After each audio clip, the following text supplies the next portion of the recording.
Everyone, उम्मीद है आप लोग बहुत अच्छे होंगे। So we are reading your third chapter of civics, that is why do we need a parliament. और पिछले दो वीडियोज़ में हम लोग ये चैप्टर कवर कर चुके हैं and now in this video we are going to do the summary of this chapter. So let us start with your first topic, that is why should people decide. Okay, so as you know very well that we became independent on 15 August 1947। ठीक है, 15 August 1947 को हम लोग आज़ाद हुए। और बार बार हम आज़ादी की बात इसलिए करते हैं क्योंकि हमको याद रखना बहुत ज़रूरी है कि हम जो बहुत लंबे समय तक अंग्रेज़ों के ग़ुलाम थे, ठीक है, तो एक बहुत ही लंबा कष्ट और संघर्ष झेलने के बाद जो हमने इस आज़ादी को प्राप्त किया है। तो हम जब कॉलोनियल रूल के अंडर में थे तो कुछ चीज़ें थीं जो इंडिया के पॉलिटिकल फील्ड में लैकिंग थी। Okay, and those things were your freedom, equality and participation in the decision making. ठीक है, यानी लोगों को आज़ादी नहीं थी, बराबरी का अधिकार नहीं था, उनको भागीदारी नहीं थी डिसीजन मेकिंग में। यानी जब भी कोई लॉज या पॉलिसी ब्रिटिश के द्वारा लागू की जाती थी तो वो लोगों से डिस्कस नहीं की जाती, वो बस उनके ऊपर थोप दी जाती थी। ठीक है, कि आपको ये फॉलो करना है। तो हमारे जो लीडर्स थे, जब हमारा आंदोलन एक बहुत बड़ा रूप लेने लग गया, ऑल ओवर कंट्री के लोग जब इसमें शामिल हो गए, तो लीडर्स ने सपना देखा कि जब हम आज़ाद होंगे, हमारे भारतवर्ष में जो हम अपनी सरकार बनाएंगे तो उसमें हम इन खामियों को पूरा करेंगे। उसमें हमारी जो जनता होगी, जो लोग होगी, वो मेन पावर होगा। यानी जो हमारी सरकार बनेगी वो जनता के द्वारा बनेगी और हमारी जनता के लिए बनेगी और जनता से ही बनेगी, उसी के लिए बनेगी। ठीक है, यानी सब कुछ कौन होगा? Common people, right. तो 1885 में आपकी जो इंडियन नेशनल कांग्रेस थी, ठीक है, तो ये जो पार्टी थी उसने डिमांड रखी थी कि अब हमको भी अपने इंडियन रिप्रेजेंटेटिव्स चाहिए लेजिस्लेचर में। ठीक है, we should also have our members in the legislature, जिनको कि पूरी तरीके से अधिकार हो कि वो कोई चीज़ें पूछ सकें, डिस्कशन कर सकें। ठीक है, तो अब अंग्रेज़ों ने एक लॉलीपॉप दिया कुछ मुस्लिम्स को और कुछ मॉडरेट लीडर्स को खुश करने के लिए। उन्होंने the government of India act 1909 में सब पारित किए। और इसके बाद जो है इंडियन रिप्रेजेंटेशन जो है आपकी वो लेजिस्लेचर में पारित हो गई। ठीक है, लेकिन ये इसके द्वारा जो ऐसा कुछ भी नहीं था कि सबको जो है वोटिंग के अधिकार मिल गए हों या फिर लोग पार्टिसिपेट करने लगे हों डिसीजन मेकिंग में। ठीक है, अब इससे क्या हो गया कि ये आपका जो एक एक्ट था ये फेलियर साबित हुआ। ओके, अब इसके बाद जब हमारा भारत जो है वो आज़ाद हुआ, तो आज़ादी के साथ जैसे कि हमने पहले ही इस बात को अपने दिमाग में बैठा रखा था कि जो चीज़ें लैकिंग थी उसको हम पूरा करेंगे, तो इसीलिए फ्रीडम के साथ, okay, when we became independent and when our constitution of independent India was drawn, then it laid down on the principle of universal adult franchise. ठीक है, इसका मतलब ये होता है that all adult citizens of the country have the right to vote. मतलब अब जितने भी लोग होंगे, जो भी वयस्क होंगे, ठीक है, यानी जो 18 साल के ऊपर होंगे, उन सबको जो है आपका यहाँ पे वोट देने का अधिकार होगा। ठीक है, अब इसके साथ अब हम देखते हैं आपका अगला topic, that is your people and their representatives. ठीक है, नाउ हियर सो हमारी जो सबसे इम्पॉर्टेंट चीज़ है वो है आपकी डेमोक्रेसी, यानी लोकतंत्र। ठीक है, जो हमारी बहुत बड़ी शक्ति है और हम लोग इस पूरे वर्ल्ड में जो है एक बहुत बड़ी डेमोक्रेटिक कंट्री माने जाते हैं। ओके, क्यों? क्योंकि भाई जो ये इसका सिद्धांत है वो किसके ऊपर आधारित है? कंसेंट के ऊपर। कंसेंट का मतलब ये होता है जब आप कोई चीज़ किसी से ज़बरदस्ती नहीं करवाते हैं, यानी आप उसके ऊपर उसको थोपते नहीं, आप उससे उनकी राय पूछते हैं, उनकी पसंद नापसंद, सहमति असहमति, मतलब वो उनके फ़ायदे के लिए है या नहीं, वो उससे किस प्रकार लाभान्वित होंगे या कुछ हानियाँ होंगी, तो उसको पूछ के समझ के फिर किसी चीज़ को हम फैसला करें। ठीक है, तो इसमें लोगों की जो डिज़ायर्स हैं, अप्रूवल है, पार्टिसिपेशन है, वो सारा का सारा शामिल होता था। ओके, तो अब इससे जो है जो हमारी डेमोक्रेटिक गवर्नमेंट बनी, तो यहाँ पे जो लोग थे, पीपल थे, they have decided about it's functioning. Okay, तो इसके पीछे जो बेसिक आइडिया था, है ना, इसके पीछे जो बेसिक आइडिया काम कर रहा था वो ये था कि जो सिटीज़न है या फिर जो एक इंडिविजुअल है, जो आम आदमी है, वो सबसे इम्पॉर्टेंट पर्सन है। ओके, ये था तुम्हारा in the principle of the government. और बाकी तुम्हारे जो बाकी पब्लिक इंस्टीट्यूशंस यानी जो आपके सरकारी संस्थान चल रहे हैं, ठीक है ना, और वो भी ऐसे बने कि लोगों का उसके ऊपर पूरी तरीके से भरोसा रहे। ठीक है, अभी इन चीज़ों के बाद फिर हमने अब इसमें बात की आपके संसद की। संसद यानी आपका पार्लियामेंट। तो पार्लियामेंट क्या है? पार्लियामेंट एक ऐसा घर है, ऐसा घर जहाँ पे कि हम अपने प्रतिनिधि जो हैं वो चुन के भेजते हैं। Okay, so parliament consist of the elected representative.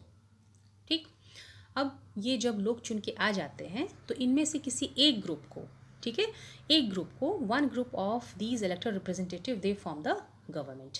Okay, और अब ये जो पार्लियामेंट है वो इन रिप्रेजेंटेटिव से मिलके बनती है और उसके बाद फिर यही रिप्रेजेंटेटिव, यही जनता के द्वारा चुने हुए लोग आपकी सरकार को कंट्रोल भी करते हैं और गाइड भी करते हैं। ओके, तो यहाँ पे आपका डेमोक्रेसी का ट्रू मीनिंग जो है वो आपको देखने में मिलता है। Because the people they choose there representatives, they form the government and they only control it. Okay, यानी सब कुछ जनता के द्वारा, जनता के लिए। ठीक है, यही आपकी है डेमोक्रेसी, जिसका कि सपना हमारे नेताओं ने देखा था और उसको पूरा करने का उन्होंने पूरा प्रयास आज़ादी के बाद किया। ठीक है, अभी देखिए, अब यहाँ पे हम पार्लियामेंट के रोल की बात करते हैं कि पार्लियामेंट की किस प्रकार से रोल होते हैं, उसकी भूमिका क्या होती है। अब हमारी पार्लियामेंट जो बनी थी वो आपकी 1947 के बाद बनी थी। ठीक, और इसमें जो भी पार्लियामेंट में चीज़ें हैं वो पूरी तरीके से एग्जिस्ट करती है सिद्धांतों के ऊपर। किसके सिद्धांतों के ऊपर? लोकतंत्र के। ठीक है, मतलब यहाँ पे लोगों की जो पार्टिसिपेशन है वो आपका डिसीजन मेकिंग में होनी चाहिए। ठीक है, गवर्नमेंट जो बनेगी वो उनके कंसेंट से बनेगी, राइट। और ये जो पार्लियामेंट को हमने इतने ज़्यादा पावर दे रखे हैं, हमारी जो संसद है वो इतनी ज़्यादा शक्तिशाली क्यों है? क्योंकि ये जो है किससे बनी है? ये लोगों के प्रतिनिधियों से बनी है, यानी उसको किसने चुना है? जनता ने चुना है। तो आपको पावर भी किसने दी है? जनता ने दी है। ओके, तो अभी इसमें जो इलेक्शंस होते हैं, ठीक है, चुनाव के द्वारा ही हम अपने प्रतिनिधि भेजते हैं। तो जो इलेक्शंस होते हैं संसद के लिए, ठीक है, बिल्कुल उसी तरीके से आपके स्टेट लेजिस्लेचर के लिए भी होते हैं। इसको हम लोग आगे समझेंगे। ठीक है, तो एक रफ स्केच यहाँ पे हम लोग थोड़ा सा समझ लेते हैं कि आपके जो लोकसभा के इलेक्शन होते हैं वो हर 5 साल पे होते हैं। ठीक है, और इसमें आपकी जो कंट्री है उसको जो है छोटे छोटे कॉन्स्टिट्यूएंसीज में डिवाइड कर दिया जाता है। ठीक है, अब हर कॉन्स्टिट्यूएंसी से एक एक व्यक्ति चुन के जो जाता है पार्लियामेंट में, और यही जो लोग हैं ये पार्लियामेंट का निर्माण करते हैं। ठीक है, and the candidates who contest election usually belong to different political parties. ठीक है ना, अभी जो कैंडिडेट चुनकर गए, जो मेंबर ऑफ पार्लियामेंट बन गए, अलग अलग पॉलिटिकल पार्टी से निकल के आते हैं। तो इन्हीं में से हमको एक पॉलिटिकल पार्टी का चुनाव करना होता है जो कि सेंट्रल लेवल पे हमारी सरकार को जो है वो बनाती है। ठीक है, अब ये जो रिप्रेजेंटेटिव हमारे चुन के, जो कैंडिडेट हमने चुने हैं, ठीक है, ये जब चुन के आपके पार्लियामेंट में चले जाते हैं तो फिर हम उसको कहते हैं एमपी। एमपी का मतलब होता है मेंबर ऑफ पार्लियामेंट। तो यही एमपी जो हैं ये सारे मिलके पार्लियामेंट को बनाते हैं। और एक बार जब आपकी इलेक्शन हो जाती है, ठीक, उसके बाद जो हमारी संसद है उसके बहुत सारे काम होते हैं, उसको हम लोग आगे अब देखेंगे। Okay, so now let us start with your first function of the parliament. अभी देखिए, पहले तो हम लोग एक चीज़ समझ लेते हैं कि जो हमारी पार्लियामेंट है ना, parliament is a supreme legislative body. ठीक है, क्या कहा मैंने आपको? Parliament is a supreme legislative body, संसदीय लोकतंत्र। संसदीय लोकतंत्र क्यों? क्योंकि यहाँ पे किसका शासन है? जनता का शासन है। ठीक है, और अब हम देखेंगे तो आपकी जो पार्लियामेंट होती है, okay, it is made up of president, the Rajya Sabha and the Lok Sabha. ठीक है, तो पार्लियामेंट आपकी किससे मिलके बनती है? प्रेसिडेंट से, राज्यसभा से और लोकसभा से। ठीक है, अब इसमें जो आपके प्रेसिडेंट होते हैं, ठीक है, ये जो आपके प्रेसिडेंट हैं इनको हम लोग कहते हैं हेड ऑफ द नेशन।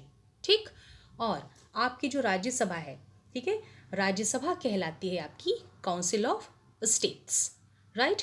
और ये जो आपकी लोकसभा है, लोकसभा कहलाती है, क्या कहते हैं लोकसभा को? हमने आपको पिछले क्लास में बताया था ना, हाउस ऑफ द पीपल। ठीक है, समझ में आ गया ना? तो पार्लियामेंट आपकी किन से मिलके बनी? Parliament is made up of president, Lok Sabha and Rajya Sabha, and the president is the head of the nation, and Lok Sabha it is the house of the people, and Rajya Sabha it is the council of the states. ठीक है, तो ये जो है ये आपके organs हैं parliament के। ठीक है, ये जो हमने 3 देखे ये आपके क्या हैं? पार्लियामेंट के ऑर्गन्स। ठीक, अभी इसमें क्या होता है कि आपके जो प्रेसिडेंट होते हैं ना, ये अब आपके जो प्रेसिडेंट हैं ये आपके दोनों सदनों में से, ठीक है, अभी तो हमने आपका कहा कि पार्लियामेंट आपके प्रेसिडेंट, राज्यसभा और लोकसभा से मिलके बनते हैं, लेकिन पार्लियामेंट के अगर हम पूछें कि 2 सदन कौन से होते हैं, 2 हाउस कौन से होते हैं, तो वो एक होता है आपका राज्यसभा और एक होता है आपका लोकसभा। ठीक है, तो जो प्रेसिडेंट होते हैं दोनों ही सभाओं में से, दोनों ही सदनों में से किसी भी सदन में बैठते नहीं हैं। ठीक है, और ना किसी डिस्कशन का हिस्सा होते हैं वो। ओके, उनका काम इतना होता है that he calls for the meeting of both the houses. ठीक। और जो भी बिल पास होता है या तो राज्यसभा से या लोकसभा से, वो जब तक प्रेसिडेंट उसको अनुमति नहीं देंगे, जब तक प्रेसिडेंट पास नहीं करेंगे, अप्रूव नहीं करेंगे, तब तक वो कानून नहीं बन पाएगा। ठीक है। अभी जो प्रेसिडेंट होते हैं इनके पास कुछ स्पेशल पावर्स होती हैं। ठीक है। Legislative powers, executive power, judiciary power, emergency power. ठीक है। तो ये आपके प्रेसिडेंट हैं। इसके बारे में थोड़ा सा हमने एक रफ आइडिया आपको दिया, राइट। अब अगर हम बात करते हैं आपकी लोकसभा की, ठीक है, तो अभी जो ये लोकसभा होता है ना, इसको कहा जाता है लोगों द्वारा, ठीक है, लोगों द्वारा चुने गए सदस्यों की सभा होती है ये। ठीक है। यानी ये ऐसे लोगों की सभा है, ऐसे लोगों का हाउस है जहाँ पे कि लोग जो है इलेक्ट होकर आए हैं, जिसको लोगों द्वारा चुना गया है। ठीक है। अभी इसको कहा जाता है अस्थायी यानी टेम्पररी। वैसे टेम्पररी क्यों कहा जाता है? क्योंकि हर 5 साल पे दोबारा चुनाव होता है। ठीक है। और जो सरकार इसमें बनी है ना, वो हमेशा के लिए नहीं बनती, उसको गिराया भी जा सकता है। ठीक है। अभी देखिए, अब ये जो लोकसभा होता है, ओके, अभी इसमें जो आपके स्पीकर, जो रिप्रेजेंटेटिव होते हैं, वो आपके होते हैं स्पीकर। ओके। और इसमें कोई भी मनी बिल जो है ना, वो आपका इंट्रोड्यूस किया जाता है, राइट। ठीक है। और अब अगली चीज़ हम अगर बात करें इसके मेंबर्स की, ठीक है, तो लोकसभा के टोटल मेंबर्स होते हैं आपके 552। ठीक है। अब इसमें से जो आपके टोटल मेंबर्स 552 हैं, इसमें से 530 मेंबर्स क्या होते हैं? वो होते हैं आपके स्टेट्स के, यानी 530 सीट्स। ठीक है। यानी लोकसभा में टोटल सीट्स आपको पता है ना, ओके, उसमें से आपकी जो टोटल सीट्स 552 है, उसमें से 530 स्टेट्स की होती है, और जो आपकी 20 होती है वो यूनियन टेरिटरीज की होती है। ठीक है। और 2 इसमें से किसकी होती है? एंग्लो इंडियंस की। ठीक है। तो ये जैसे कि आपकी बुक में हमने आपको पिछले वीडियोज़ में भी आपको यही पढ़ाया कि जो आपकी सीट्स हैं, उसमें से जो 2 सीट होती है एंग्लो इंडियंस की होती है। तो आपकी बुक के अकॉर्डिंग है ये, लेकिन अभी आप इसको एक लेटेस्ट जो चीज़ है वो आप इसको फॉलो नहीं करेंगे। ठीक है। क्योंकि ऐसा है कि अब ये इस चीज़ को मान्यता नहीं है, ये ख़त्म कर दिया गया है 104th अमेंडमेंट के द्वारा। This provision has been abolished. Okay. Now no Anglo Indian can be nominated by the president. Okay. ठीक है। तो अभी रिसेंट में, ठीक है, अभी रिसेंट में आपकी जो लोकसभा के जो मेंबर्स हैं, ओके, आपके रिसेंट में लोकसभा के मेंबर्स आपके 543 प्लस 2, ओके, 543 प्लस 2 माने जाते हैं। ठीक है। तो ये आपके टोटल हो जाते हैं मिला के कितने? 545। ठीक है। ये आपके रिसेंट मेंबर्स हैं लोकसभा के। ओके। आई होप आपको समझ में आया होगा। ठीक है। अब हम बात करते हैं किसकी? अब हम बात करते हैं आपकी राज्यसभा की। ठीक है। तो अभी जो ये आपका राज्यसभा है, ठीक है, तो राज्यसभा जो है इसको विधानसभा भी कहा जाता है। और ये विधानसभा के जो विधायक होते हैं ना, ये सदस्यों को जो चुनते हैं, उन्हीं से आपकी जो है राज्यसभा बनती है। यानी विधानसभा के विधायक द्वारा चुने गए सदस्यों की सभा ही आपकी जो है राज्यसभा कहलाती है। ठीक है। और यहाँ पे इसको कहा जाता है राज्यसभा को स्थायी सदन।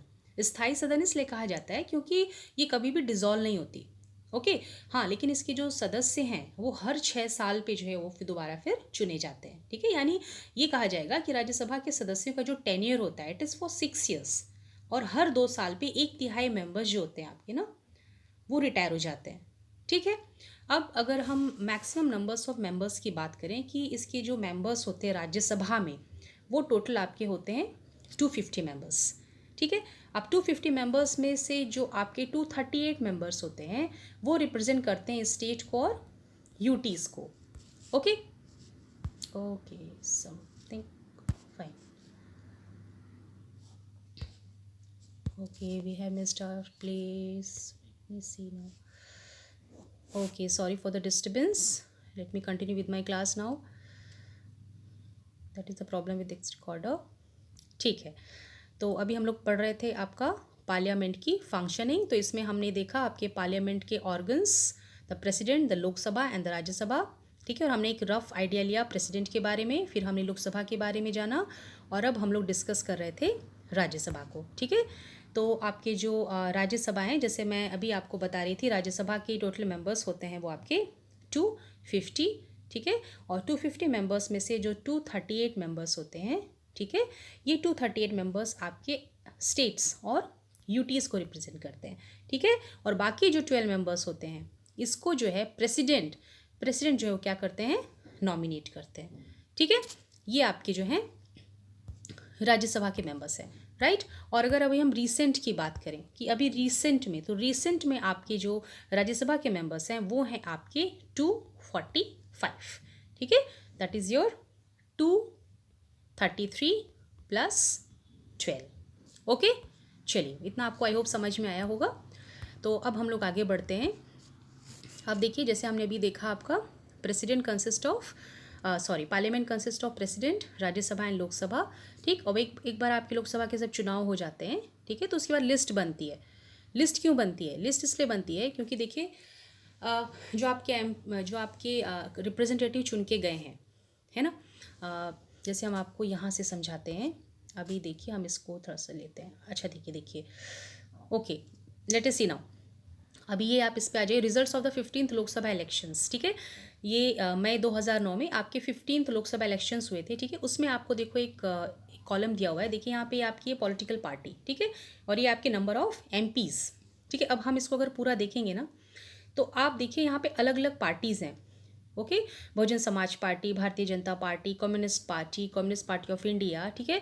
और फिर ये आपकी इसके अलावा छोटी छोटी स्टेट पार्टीज, रीजनल पार्टीज़ भी हैं, ठीक है।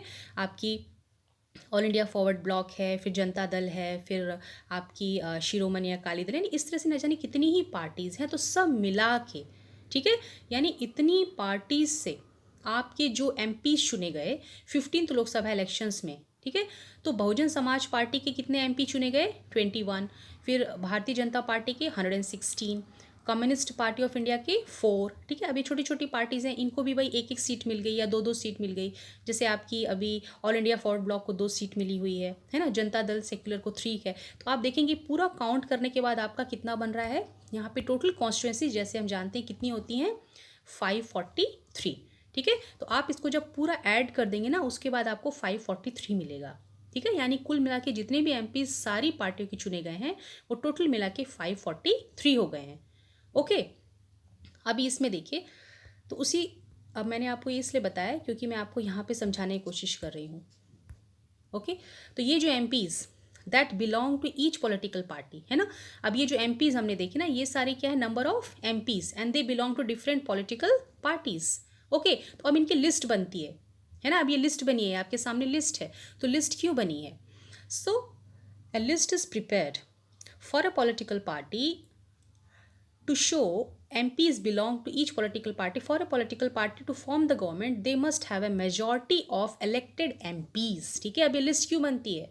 क्योंकि ये मेजॉरिटी शो करने के लिए कि भाई कौन सी पार्टी के पास सबसे ज़्यादा MP हैं। तो अगर हम फिर से इस लिस्ट पे आ जाएं, तो आप यहाँ पे देखेंगे कि आपकी जो भारतीय जनता पार्टी है, ठीक है, उसके पास कितने MPs हैं?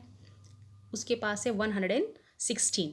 अब हम इंडियन नेशनल कांग्रेस के पास आ रहे हैं, उसके पास कितने हैं? 206, ठीक है।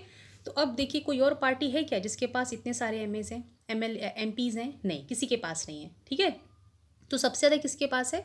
सबसे ज़्यादा यहाँ पर आपके जो MPs हैं वो आपके हैं INC के, इसका मतलब इंडियन नेशनल कांग्रेस के। तो यहाँ पे सरकार किसकी बनेगी?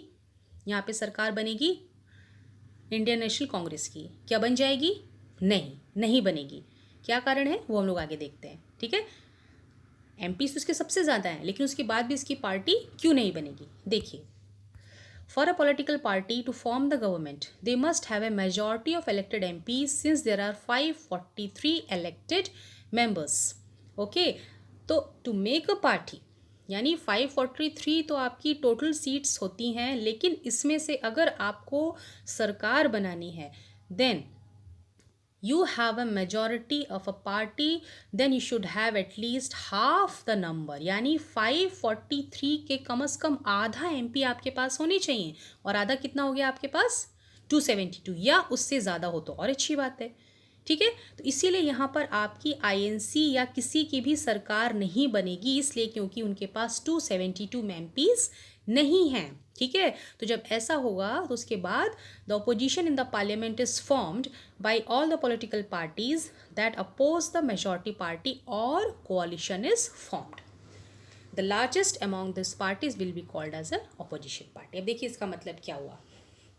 अभी देखिए, अभी यहाँ पे मान लीजिए कोई ऐसी पॉलिटिकल पार्टी होती जिसके पास मेजॉरिटी ऑफ एमपीज होती है, यानी 272, ठीक है। हम लोग यहाँ पे एक कॉलम आपका और देखते हैं, हम लोग इस पे आ जाते हैं। अभी देखिए ये आपका मई 2014 का है, ठीक है। अभी यहाँ पे आपके 16th लोकसभा इलेक्शंस, ओके। अभी आपका 16th लोकसभा इलेक्शंस के रिजल्ट शो कर रखे हैं, ठीक। अब यहाँ पे पॉलिटिकल पार्टीज और नंबर ऑफ एमपीज, ठीक है। अभी हम इसमें देखेंगे, अब जब हम इसको रिफ़र करेंगे, ठीक है, तो अब इसमें देखिए आपके number of MPs her political party के जब आप रिफ़र कर लेंगे तो आपको क्या पता लगा कि अभी यहाँ पे जो नंबर ऑफ एमपी सबसे ज़्यादा किसके हैं, ये भारतीय जनता पार्टी के हैं। कितने हैं, 282, और हमको कितने चाहिए थे, 272, मतलब इसके पास प्लस हैं, यानी 272 से ज़्यादा हैं। तो यहाँ पे पार्टी किसकी बन जाएगी, बीजेपी की, ठीक है। तो नो प्रॉब्लम, यानी जब आपने अपनी मेजॉरिटी दिखा दी, मेजॉरिटी कितनी, 272 या उससे ज़्यादा मेंबर्स की, तो आपने क्या बना ली, सरकार बना ली। उसके बाद जो भी हारे हुए हैं, जो भी हारी पार्टीज़ हैं, वो सारी क्या कहलाएंगी, ऑपोजिशन पार्टी, ठीक है। और अगर ये वाला केस होता है जहाँ पे कि किसी के पास ये मेजॉरिटी प्रूव नहीं है, तब क्या होगा, यहाँ पे कोalition बनेगा। कोalition यानी गठबंधन सरकार। यहाँ पे कोई दो पॉलिटिकल पार्टी जब आपस में सहयोग करके क्या करती हैं, अपनी मेजॉरिटी सिद्ध करती हैं। यानी कुछ एमपीज़ भाई हम अपने आप को देते हैं, कुछ एमपीज़ आप अपने हमको दे दीजिए, तो मिला के 272 हो जाएंगे, तो फिर क्या बन जाएगी, हमारी सरकार बन जाएगी, ठीक है। तो ये दो सिचुएशन यहाँ पे हो सकती है, ठीक है। अब जो पहली सिचुएशन जहाँ पे कि आपकी पॉलिटिकल पार्टी बन गई, तो अब जो बाकी आपकी जो बची ना, जो हारी हुई पार्टीज़ हैं, उसमें जो लार्जेस्ट होंगी, यानी कि जो सेकेंड नंबर पे अब इससे जो कम होगी, वो जो आपकी हो जाएगी कहलाएगी ऑपोजिशन पार्टी। यानी जिसके पास हारे हुए में से जो, यानी अंधों में जो कनवा राजा होगा, वो आपका कहलाएगा opposition party. Okay, I hope आपको अच्छे से समझ में आ गया होगा, ठीक है। अब हम आगे बढ़ते हैं। अब देखिए, one of the most important functions of the Lok Sabha is to select the executive. अब देखिए एग्जीक्यूटिव की बात करने लगे यहाँ पे, ठीक। अभी देखिए हम पहले एक बहुत ही नॉर्मल सी चीज़ यहाँ पे डिस्कस करते हैं। जैसे देखिए हम अभी सरकार बनाने की बात कर रहे हैं, ठीक है। तो जैसे हमारी जो सरकार बनती है, जैसे हमारा जो स्ट्रक्चर है इंडिया का, जो गवर्नमेंटल स्ट्रक्चर है, वो कैसा है, वो फेडरल है, ठीक है। अभी फेडरल स्ट्रक्चर में क्या होता है कि हमने क्या किया है, शक्तियों का बंटवारा कर दिया है, ठीक है। तो हमारी जो सरकार बनती है, ओके, वो 3 स्तर पे बनती है, ठीक है। एक आपकी सेंटर पे, एक आपकी स्टेट पे, और बाकी आपकी रूट लेवल पे, यानी कहाँ पर, आपकी गांव पे जो आपकी पंचायत बनती है, ठीक है। तो अभी जैसे हमने पार्लियामेंट डिस्कस किया, तो पार्लियामेंट क्या होता है, यानी हमारा जो लेजिस्लेचर है, ठीक है। अभी हम इसको थोड़ा सा और समझ लेते हैं। यानी हमारा जो लेजिस्लेचर है वो है आपका बाई कैमरल लेजिस्लेचर। एग्जीक्यूटिव हम लोग समझेंगे, ठीक है। थोड़ा सा और हम इन चीज़ को डिस्कस कर लेते हैं ताकि आपका जो कॉन्सेप्ट है जो है ना, वो क्लियर हो जाए, ठीक है। तो हमारी जो लेजिस्लेचर है वो कहलाती है आपकी बाई कैमरल लेजिस्लेचर। तो बाई कैमरल लेजिस्लेचर इसलिए बोलते हैं क्योंकि इसके पास 2 हाउसेस हैं, okay. One is your upper house and another is your lower house, ठीक है। अब ये जो आपका अपर हाउस है ना, यही है आपका लोकसभा, सॉरी, अब ये जो आपका अपर हाउस है वो है आपका राज्यसभा, और ये जो आपका लोअर हाउस है ये है आपका लोकसभा, ठीक है। तो अब हमारी जो राज्यसभा होती है, ठीक है, ये जो हमारी राज्यसभा है, अपर हाउस जो है, इसको हम लोग क्या कहते हैं, काउंसिल ऑफ स्टेट्स, ठीक है। और ये जो हमारी लोअर हाउस है, इसको हम लोग कहते हैं council of people, because lower house मतलब council of people means it represents the people at the centre, ठीक है। ये किसको रिप्रेजेंट करती है, लोगों को, कहाँ पर, सेंटर पे। लेकिन जब हम राज्यसभा की बात करते हैं, तो Rajya Sabha is the council of state, means it represents the various states eight the centre, ठीक है। यानी लोअर हाउस यानी Lok Sabha, it represents the people at the centre, and your Rajya Sabha which is the council of states, it represents the states eight the centre, ठीक है। अब यहाँ पे जिन्हें की स्टेट के लेजिस्लेचर, विधानसभा के एमएलए चुन के भेजते हैं, वो वोट करते हैं, ठीक है। वो यहाँ के जो हैं राज्यसभा के मेंबर बनते हैं, ओके। अब जो एमपीज़ बन जाते हैं ना, अब ये जो पार्लियामेंट में हम एमपीज़ देखते हैं, 543 कॉन्स्टिट्यूएंसीज मतलब 543 एमपीज़, ठीक है। तो ये एमपी जो है अलग अलग स्टेट से आते हैं, और अलग अलग स्टेट से आने से क्या मतलब इसका क्या फ़ायदा है कि ये अपने अपने स्टेट के लोगों की प्रॉब्लम को वो संसद में डिस्कस करते हैं, फिर पार्लियामेंट में डिस्कस करते हैं, तो फिर ये पार्लियामेंट की रिस्पॉन्सिबिलिटी बन जाती है कि वो उन प्रॉब्लम्स को सुने, उसके ऊपर कानून बनाए, लोगों के लिए काम करे। ठीक है, तो ये पूरी तरीके से आपका लेजिस्लेचर है। समझ में आया? ओके, अब हम लोग आ जाते हैं एग्जीक्यूटिव पे। आई होप आपको लेजिस्लेचर अच्छी तरीके से समझ में आ गया होगा। देखिए, अब एग्जीक्यूटिव का मतलब क्या होता है। एग्जीक्यूटिव जो लेजिस्लेचर के बाद आती है, यानी आपके जो लॉज पार्लियामेंट में बनाए जाते हैं उनको जो है एग्जीक्यूटिव इम्प्लीमेंट करती है, यानी उसको एक्शन में लेके आती है। ठीक है, अब यहाँ पे जो आपके एग्जीक्यूटिव होते हैं ना, ये भी आपके दो तरह के होते हैं। ठीक है, अभी एग्जीक्यूटिव एक जो है वो होता है आपका पॉलिटिकल, ओके, और एक जो एग्जीक्यूटिव होता है, ठीक है, वो आपका होता है, इस पॉलिटिकल एग्जीक्यूटिव को हम लोग और क्या कहते हैं, टेम्परेरी एग्जीक्यूटिव। और ये जो दूसरे तरह का आपका एग्जीक्यूटिव होता है ये आपका होता है परमानेंट एग्जीक्यूटिव।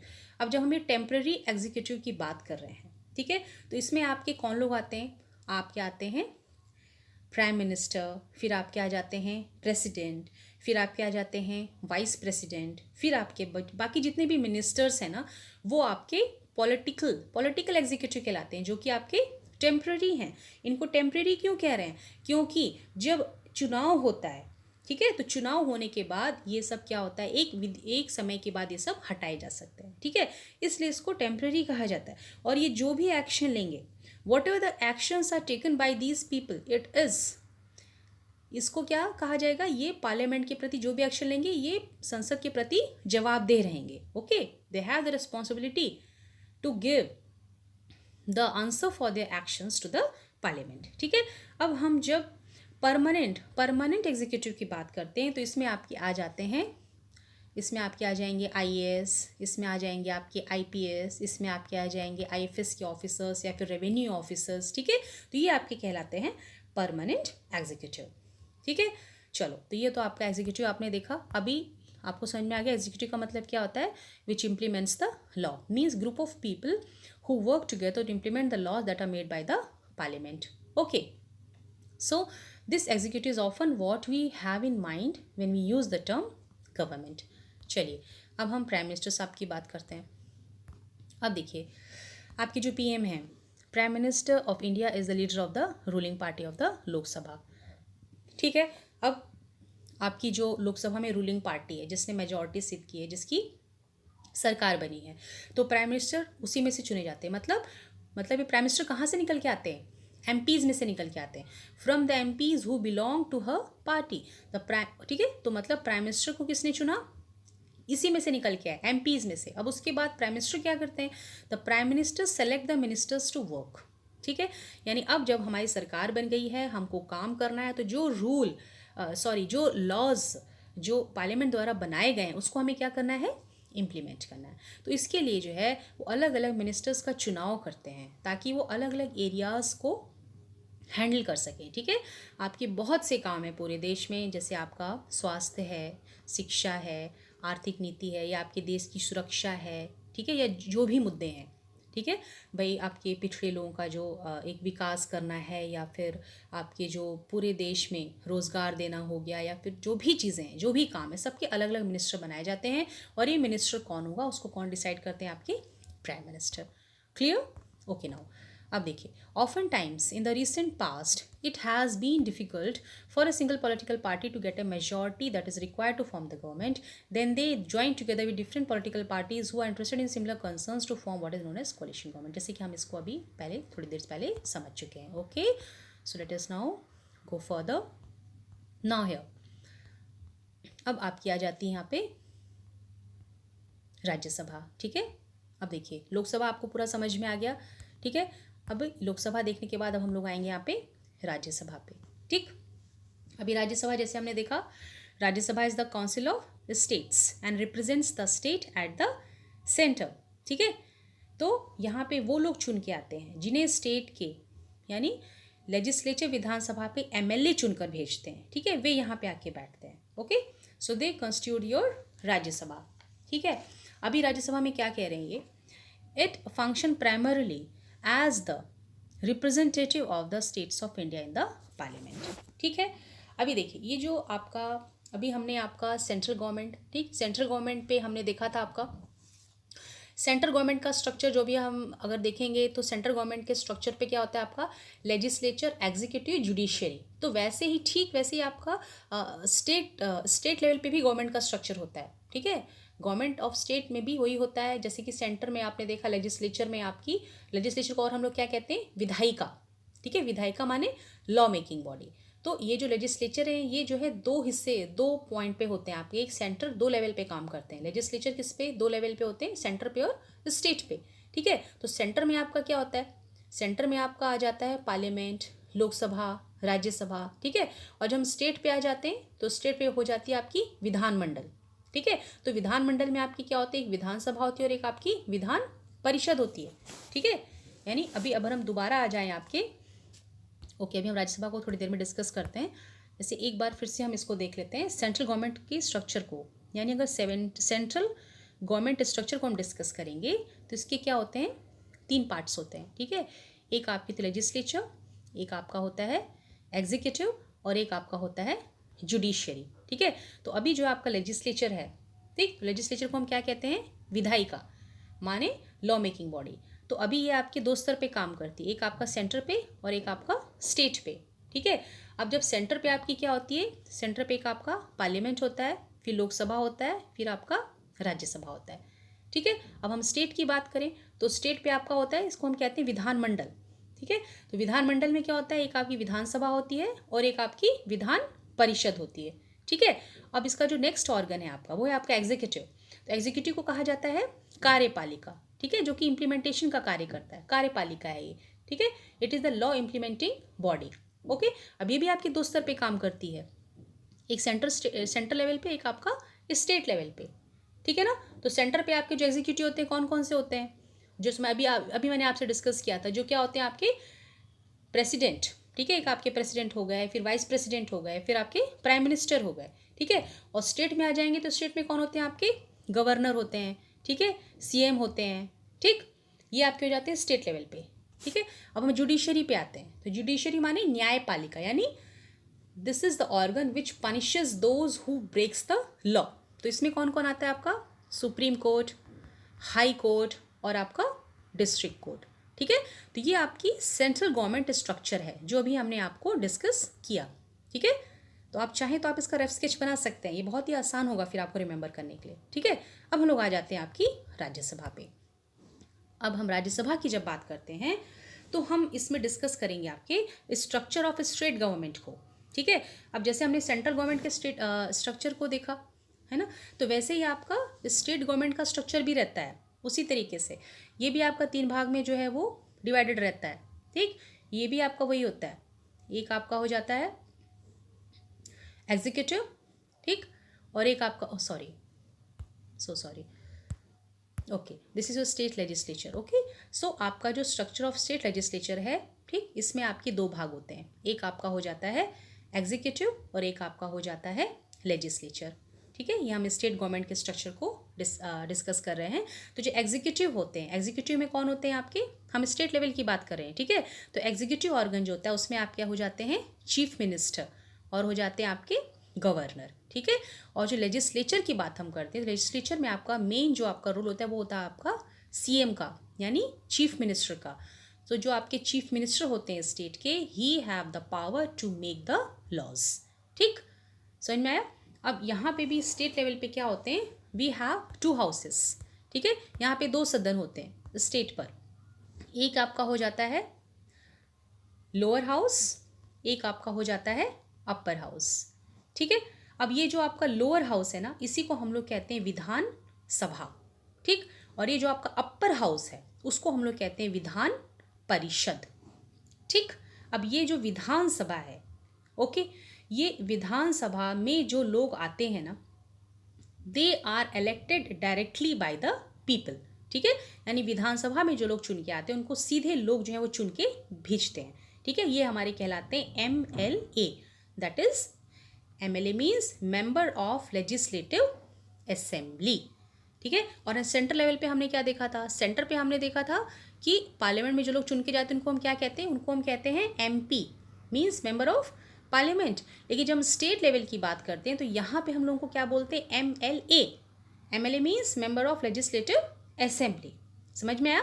चलो, और जो अपर हाउस है इसको हम कहते हैं विधान परिषद, तो इसके जो मेंबर्स होते हैं इसको हम लोग कहते हैं MLC, that means member of legislative council, ठीक है। And these members are indirectly elected by the MLAs and the local bodies, ठीक है। अब यहाँ पे देखिए, अब ये जो MLAs हैं, ये जो भी bill, whatever the bills are made by MLAs, they will be reviewed by the MLC, ठीक। अभी हमने क्या देखा था सेंट्रल गवर्नमेंट पे, कि जो भी बिल लोकसभा द्वारा बनाया जाएगा वो उसको राज्यसभा क्या करेगी, रिव्यू करेगी। अब यही स्टेट लेवल पे जो हम देखते हैं, तो स्टेट लेवल पे आपके जो लोअर हाउस के MLAs हैं, ये जो बिल बनाएंगे उसको विधान परिषद में बैठे हुए MLC क्या करेंगे, रिव्यू करेंगे। ओके, आई होप आपको अच्छे से क्लियर हो गया होगा, ठीक है। अब हम आपकी बुक को देखते हैं। अब देखिए यहाँ पे अभी राज्यसभा के फंक्शंस बता रहे हैं आपको, ठीक। अभी राज्यसभा के फंक्शंस, जो भी इसके फंक्शन है आपकी बुक में दिए रखे हैं, ठीक है। लेकिन फिर भी ये जो राज्यसभा के फंक्शन हैं ये लोअर हाउस के कंपैरिजन में कम होता है, क्योंकि मेन अथॉरिटी बॉडी आपकी लोकसभा को ही माना जाता है, ठीक है। So it primarily functions as the representative of the states of India in the parliament. So the Rajya Sabha can also initiate legislation and a bill is required to pass through the Rajya Sabha in order to become a law. ठीक है, जैसे हमने class में discuss किया था कि जो भी बिल लोकसभा द्वारा पास किया जाता है उसे राज्यसभा तकरीबन 14 दिन तक होल्ड कर सकती है, ठीक है। वो उसके साथ क्या कर सकती है, उसको रिव्यू करती है, उसको पढ़ती है, समझती है, उसको ऑल्टर भी कर सकती है, यानी अगर उसमें कुछ चेंजेस कर रहे हैं वो भी कर सकती है। ओके, तो laws initiated by the Lok Sabha, यानी जो लॉज जो हैं लोकसभा द्वारा इनिशिएट किया गया उसको राज्यसभा द्वारा ऑल्टर किया जाता है, लेकिन रियलिटी में ये होता है कि लोकसभा के ऊपर है कि वो उसको स्वीकार करे या ना करे, ठीक है। तो एट लास्ट जो आपकी पावर है वो जाके लोकसभा के पास ही आपकी मानी जाती है, right. The members of the Rajya Sabha are elected by the elected members of legislative assemblies of various states, ठीक है। अब ये जो आपके मेंबर्स हैं उसको हम लोग ऑलरेडी डिस्कस कर चुके हैं, ठीक है। आई होप आपको ये बहुत अच्छे से समझ में आ गया होगा। अब आपको जो सेकंड फंक्शन है पार्लियामेंट का, to control, guide and inform the government, ठीक है। अभी देखिए, अब यहाँ पे जो आपकी पार्लियामेंट है इसमें सबसे पहले आपका क्वेश्चन आवर, यानी पहला घंटा जो होता है वो क्वेश्चन आवर होता है, ठीक है। क्वेश्चन आवर यानी पे जो आपके लोग बैठे हैं पार्लियामेंट में, जो MPs बैठे हैं, ठीक है, वो क्या करते हैं, क्वेश्चनिंग करते हैं। यानी आपके पार्लियामेंट में अपोजिशन पार्टी भी है, रूलिंग पार्टी भी है, तो जो भी हमारे जो नेता हैं जो चुन के गए हैं, वो जो भी काम सरकार आपकी कर रही है, ठीक है, तो अगर उसके द्वारा कोई गलती होती है, कोई ऐसी चीज़ या कानून बनाया जाता है, कोई ऐसा एक्शन लिया जाता है, ठीक है, जो कहीं से अगर लोगों के लिए हितकारी नहीं है, या लोग लगता है कि हाँ इसको जो है हमको रोक देना चाहिए या इसमें कुछ बदलाव लाना चाहिए, या सरकार की भूमिका पे डिस्कशन करने के लिए जो है आपका वो क्या होता है, क्वेश्चन आवर होता है, ठीक है। So question our is an important mechanism through which MPs can receive information about the working of the government. तो ये एक बहुत ही इंपॉर्टेंट एक विधि है जिसके द्वारा जो आपके मेंबर ऑफ पार्लियामेंट हैं वो इन्फॉर्मेशन गैदर करते हैं, जानकारी लेते हैं किस चीज़ की, वैसे सरकार किस तरीके से काम कर रही है, ठीक है। और ये बहुत ज़रूरी है, ठीक है, क्योंकि इसके द्वारा जो एग्जीक्यूटिव उसको कंट्रोल किया जाता है ना। अगर आप किसी के ऊपर अंकुश नहीं लगाएंगे, कुछ पूछेंगे नहीं, भाई मान लीजिए आप ही अपने घर में हैं, आप खेलने के लिए गए, ठीक है, फिर आप कभी खेल कर शाम को 5 बजे वापस आ रहे हो, कभी 6 बजे आ रहे हो, मान लो आप रात के 9 बजे आ रहे हो, 10 बजे आ रहे हो, तो अगर आपके पेरेंट्स आपसे कुछ नहीं पूछेंगे तो क्या होगा, आपके ऊपर से कंट्रोल लूज हो जाएगा। मतलब आप आज लेट आ रहे हो, उसके बाद आप और कुछ और भी करोगे, ठीक है। लेकिन यहाँ पे आपको रोकना क्या होता है, ज़रूरी होता है, क्योंकि जब आपसे पूछा जाएगा, आपको रोका जाएगा, तो उससे क्या होगा, आपके अंदर एक कंट्रोलिंग होगी, तो आप कोई गलत काम यहाँ पे नहीं करेंगे, आपके अंदर एक डर बैठेगा। So by asking questions the government is alerted to its shortcoming. So प्रश्न पूछने से जो सरकार है वो अपनी कमियों के प्रति क्या हो जाती है, अलर्ट हो जाती है कि अच्छा हमसे क्या गलती हो रही है, and also comes to know the opinion of the people through their representative in the parliament, ठीक है।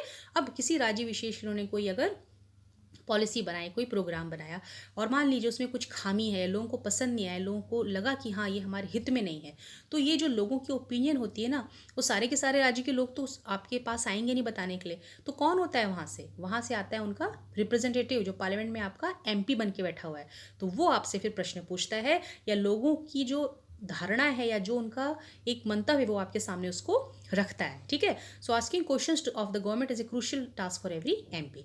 Opposition parties play critical role in healthy functioning of a democracy, ठीक है। मतलब जो अपोजिशन पार्टी हैं वो लोकतंत्र के लिए एक बहुत ही अहम भूमिका निभाती हैं, क्योंकि वो हमेशा क्या करती हैं, क्रिटिसाइज करती हैं, आलोचना करती हैं। They highlight drawbacks in the various policies and programmes of the government and mobilise popular support for their own policies, ठीक है। मतलब सरकार की जो नीतियां हैं अगर उनको लगता है गलत है तो उसको क्रिटिसाइज करती हैं, प्लस अगर उनकी कोई पॉलिसी है जो अच्छी है तो वो उसके लिए अपना सपोर्ट वहाँ पे गेन करती है, ठीक है।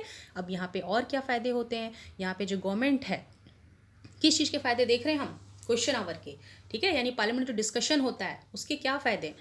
तो इसमें जो गवर्नमेंट है उसको भी जानकारी मिलती है कि भाई हम जो काम कर रहे हैं उसका रिजल्ट क्या निकल रहा है, ठीक है। और वो it is kept on the toes, मतलब हमेशा अलर्ट रहती है। जो भी क्वेश्चन पूछे जाएंगे ना, अभी मान लो टीचर ने आपको कुछ पढ़ाया क्लास में, ठीक, आप टीचर पूरा 30 40 45 मिनट की क्लास लेके उसने अपना पूरा का पूरा पढ़ा दिया, पढ़ा के सीधे चला गया। तो इसमें क्या होगा, कुछ बच्चे तो सुनने वाले हैं सुनेंगे, और जो कुछ मस्ती खोर हैं वो क्या करेंगे, वो सुनेंगे नहीं। कोई तो ड्राइंग बनाएगा, कोई तो हिंदी का होमवर्क कर रहा होगा, कोई मैथ्स का कुछ कर रहा होगा, है ना। तो इसमें जब टीचर क्या करेगा ना, एक टॉपिक पढ़ा लिया फिर उसने किसी को उठा के क्वेश्चन पूछ लिया, ठीक है, तो क्या होगा, बच्चा डर के मारे बोलेगा अरे मैम या सर तो क्वेश्चन पूछ रहे थे, तो वो क्या डर के मारे आपको सुनेगा, ठीक है। Then that child will be kept on the toes, यानी हमेशा एक अलर्ट मोड में रहेगा, ठीक है। तो वैसे ही जो एमपीज़ हैं जब ये क्वेश्चन पूछते हैं सरकार हमेशा सचेत रहती है, अरे भाई हमसे ये सवाल पूछ लिया जाएगा, तो पहले उसके प्रति जवाब को तैयार करती है, या उसको कुछ समय दिया जाता है कि आप इसके ऊपर जवाब दीजिए। So in addition all matters dealing with finances the parliament approve is crucial for the government, ठीक है। अब सरकार ने कोई प्रोग्राम लॉन्च किया, अब उसको उससे किसी राज्य विशेष में चलाना है, उसको इम्प्लीमेंट करना है, तो उसके लिए पैसे की ज़रूरत है। मान लो कोई बांध बनाना है, कोई हॉस्पिटल बनाना है, सड़क बनानी है, तो उसमें क्या लगता है, पैसा। ये पैसा है किसका, ये पैसा है जनता का, ठीक है। तो अब ये पैसा जब आप इस्तेमाल करेंगे तो आप अपनी मर्जी से इस्तेमाल नहीं कर सकते हैं, इसके लिए आपको पार्लियामेंट का अप्रूवल लेना पड़ेगा, ये आपके लिए बहुत ज़्यादा ज़रूरी है। So this is one of the several ways in which the parliament controls, guides and informs the government, right? So the MPs as representatives of the people have a central role in controlling, guiding and informing parliament, and this is a key aspect of the functioning of the Indian democracy, ठीक है। तो जो MP हैं यानी member of parliament हैं, जो कि लोगों के प्रतिनिधि हैं, इनकी एक बहुत ही अहम भूमिका होती है चीज़ों को कंट्रोल करने में, दिशा निर्देशन में, जानकारी देने में, ठीक है, किसको, संसद को। और एक बहुत ही इम्पॉर्टेंट एक चीज़ है आपकी इंडियन डेमोक्रेसी की फंक्शनिंग में, ओके। चलिए अब हम आगे देखते हैं।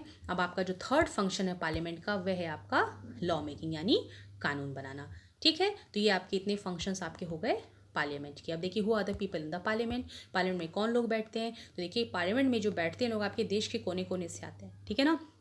तो उसमें जो भी ग्रामीण लोग होते हैं या जो ऐसी छोटी मोटी रीजनल पार्टीज़ होती हैं जिनको कोई जानता नहीं, ठीक है, जो छोटी छोटी रीजनल पार्टीज़ होती हैं ये हर देश के कोने में काम करती है, लोगों के लिए उन लोगों की सेवा करती है, उनके लिए शिक्षा की व्यवस्था करती है, स्वास्थ्य को देखती है, ठीक है। बहुत सारे काम ये रीजनल पार्टीज़ करती है, लेकिन इनको कोई एक ऐसा ना हाईलाइटेड फेस इनका होता नहीं, लोग इनके बारे में जानते नहीं हैं, ठीक है।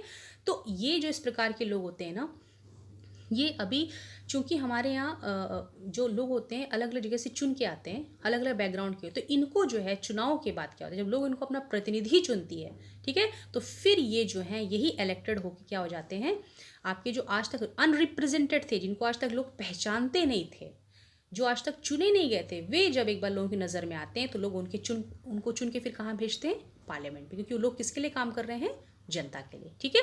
तो ये पहला फ़ायदा है, यानी वे लोग जो कि जनता की सेवा कर रहे हैं लेकिन जो कि पहचान में नहीं है, ठीक है, वो उनको इलेक्ट करके जनता फिर क्या करती है, उसको पार्लियामेंट में भेजती है, ठीक है। अब इसका दूसरा फायदा क्या है कि जो दलित और बैकवर्ड क्लास यानी वंचित वर्ग जो है, बहुत लंबे समय से जो पिछड़ा है, ठीक है, अब उसके लिए जो यहाँ पे क्या है आपका पार्लियामेंट में रिजर्वेशन है, ठीक। तो रिजर्वेशन होने से क्या होता है, आरक्षण हो जाता है। आरक्षण का मतलब क्या होता है, कुछ सीट्स रिजर्व करा दी जाती हैं, यानी इतनी सीट्स हैं तो यहाँ पे सिर्फ इतने एससी और एसटी के ही प्रतिनिधि आ सकते हैं, ठीक है। सो देखिए अब यहाँ पे देखिए, representative democracy can not produce a perfect reflection of society. अभी हम इतनी बातें तो कर रहे हैं, हमने कहा कि हमारी डेमोक्रेसी रिप्रेजेंटेटिव है ना, यानी सबको रिप्रेजेंट करती है, लेकिन ये एक्चुअली पूरी तरीके से सच नहीं है, क्योंकि यहाँ पर जब हम बात करते हैं एससी और एसटीज़ की, ठीक है, सो यहाँ पे जो इस प्रकार का रिप्रेजेंटेशन नहीं मिला है जितना कि लोगों को मिलना चाहिए, okay. So these historically marginalize people are given अच्छा चलो हम आपकी लाइन पढ़ लेते हैं. There is a realization that when interest and experience separate us it is important to ensure that communities that have been historically marginalize are given adequate representation. ठीक है, मतलब जब हम इस तरीके के प्रोविजंस दे रहे हैं तो हमारे दिमाग में ये लोग हमेशा होने चाहिए कि ऐतिहासिक तौर पर जो एक मुख्य धारा से अलग हैं, अलग माने जाते हैं, इनको प्रॉपर रिप्रेजेंटेशन मिलनी चाहिए. ठीक है, तो इसको दिमाग में रख के पार्लियामेंट में जो इनके लिए कुछ सीट जो है रिजर्व कर दी गई SC STs के लिए. ठीक है, ताकि यहाँ पे इतने लोग चुन कर आए. अभी हम आपके इस चैप्टर के इस पेज पे आ जाते हैं. ठीक है, अभी देखिए आप यहाँ पे आपको दे रखा है, ये देखिए कॉन्स्टिट्यूंसी जो है आपकी टोटल सीट्स 543 है ना. देखिए यहाँ पे जो आपका जनरल है, जनरल आपकी कितनी, जनरल के लिए कितनी सीट्स हैं 412.